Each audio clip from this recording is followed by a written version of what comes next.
तर नमस्कार मित्रांनो, welcome to agriculture Guru association. तर महाराष्ट्रातील सर्वात मोठ्या ॲग्रिकल्चर स्टुडंट प्लॅटफॉर्मवरती तुमच्या सर्वांचं स्वागत आहे। तर पार्ट 1च्या व्हिडिओमध्ये तुम्ही ॲग्रिकल्चरबद्दल बेसिक इन्फॉर्मेशन बघितलीच होती। तर आता पार्ट 2च्या व्हिडिओमध्ये आपण ICAR, MCR कॉम्पिटिटिव्ह एक्झाम यांच्याबद्दल बेसिक इन्फॉर्मेशन बघणार आहोत। तर चला आपल्या व्हिडिओला सुरुवात करूया।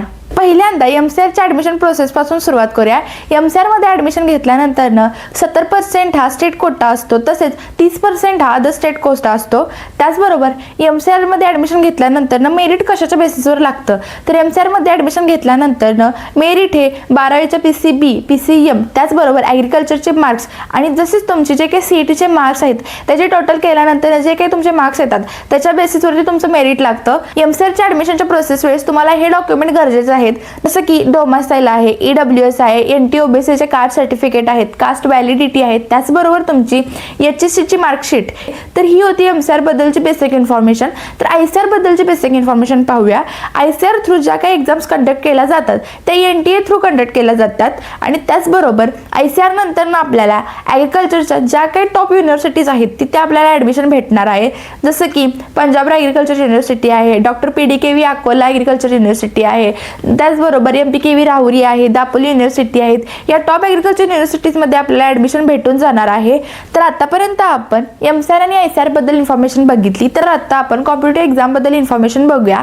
ॲग्रिकल्चरची 4 वर्षाची जी काही प्रोफेशनल डिग्री आहे ती कंप्लीट झाल्यानंतर आपण कॉम्पिटिटिव्ह एक्झाम देऊ शकतो, म्हणजेच आपण MPSC ॲग्रिकल्चर सर्व्हिस किंवा MPSC फॉरेस्ट सर्व्हिस या काही एक्झाम्स आहेत त्या आपण देऊ शकतो। त्याचबरोबर IBPS, AFOs म्हणजेच ॲग्रिकल्चर फील्ड ऑफिसर किंवा FCI, नाबार्ड, RBI असिस्टंट ह्या ज्या काही एक्झाम आहेत त्या सुद्धा आपण देऊ शकतो। तसंच आपण ICAR GRF जी काही एक स्कॉलरशिप एक्झाम आहे ती सुद्धा आपण देण्यासाठी क्वालिफाईड असतो। MCR CET जी काही एक एंट्रन्स एक्झाम आहे ती सुद्धा आपण देऊ शकतो।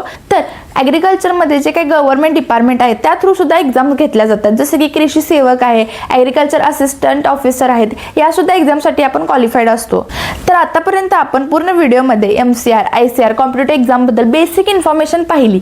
पण तुम्हाला सर्वांना असा प्रश्न पडला असेल, तर ॲग्रिकल्चरमध्ये कशाचा स्टडी करायचा असतो? तर ॲग्रिकल्चरमध्ये आपण सॉइलचे टाईप काय आहेत ते बघणार आहोत, क्रॉपिंग पॅटर्न काय आहे, क्रॉपिंग सिस्टीम काय आहे सुद्धा स्टडी करणार आहोत, सीड टेक्नॉलॉजीबद्दल आपण स्टडी करणार आहोत, सीड प्रोडक्शन काय आहे किंवा तुमचा NPK रेशो म्हणजे फर्टिलायझर रेशो काय आहे, जसेच ऑर्गॅनिक फार्मिंग सिस्टीम, या सर्व गोष्टींचा आपण स्टडी ॲग्रिकल्चर थ्रू करणार आहोत। तर हे होते ॲग्रिकल्चरबद्दल बेसिक इन्फॉर्मेशन। तर आतापर्यंत आपण बेसिक इन्फॉर्मेशन बघितलीच। तर आतापर्यंत आपण कॉम्पिटिटिव्ह एक्झाम MCR, ICAR बद्दल इन्फॉर्मेशन पाहिलीच। पण ॲग्रिकल्चरमध्ये आपल्याला कोणत्या स्कीम प्रोव्हाइड होणार आहेत, जसं की PM किसान आहे, सॉइल हेल्थ आहे, क्रॉप इन्शुरन्स, या ज्या काही स्कीम आहेत ह्या गव्हर्नमेंट थ्रू आपल्याला मिळणार आहेत। ॲग्रिकल्चरची 4 वर्षाची प्रोफेशनल डिग्री कंप्लीट झाल्यानंतर जर तुम्हाला प्रोजेक्टमध्ये आवड असेल तर तुम्ही स्वतःचा प्रोजेक्ट सुद्धा करू शकता, जसं की नर्सरी आहे, हायड्रोफोनिक्स आहे, सीड प्रोडक्शन इत्यादी गोष्टींमध्ये आपण आपलं प्रोजेक्ट करू शकतो। तर ही होती बेसिक इन्फॉर्मेशन।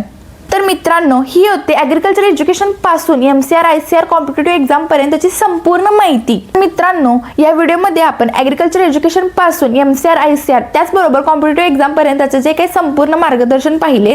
तर मित्रांनो, जर तुम्ही एक ॲग्रिकल्चर स्टुडंट असाल तर ॲग्रिकल्चर गुरु असोसिएशन हे काही चॅनल आहे हे तुम्हाला संपूर्णपणे मदत करणार आहे। तुम्ही आमच्या या चॅनलवरती न्यू असाल तर आताच आमच्या चॅनलला सबस्क्राईब करा, त्याचबरोबर तुमच्या ॲग्रिकल्चरच्या सर्व मित्रमैत्रिणींना हा व्हिडिओ शेअर करा। आता मित्रांनो, कमेंट करा की तुम्ही कोणत्या कोर्सला आहात आणि नेक्स्ट व्हिडिओ तुम्हाला कोणत्या टॉपिकवरती पाहिजे। तर चला पुन्हा भेटूया नवीन व्हिडिओमध्ये काही नवीन इन्फॉर्मेशन सोबत। धन्यवाद।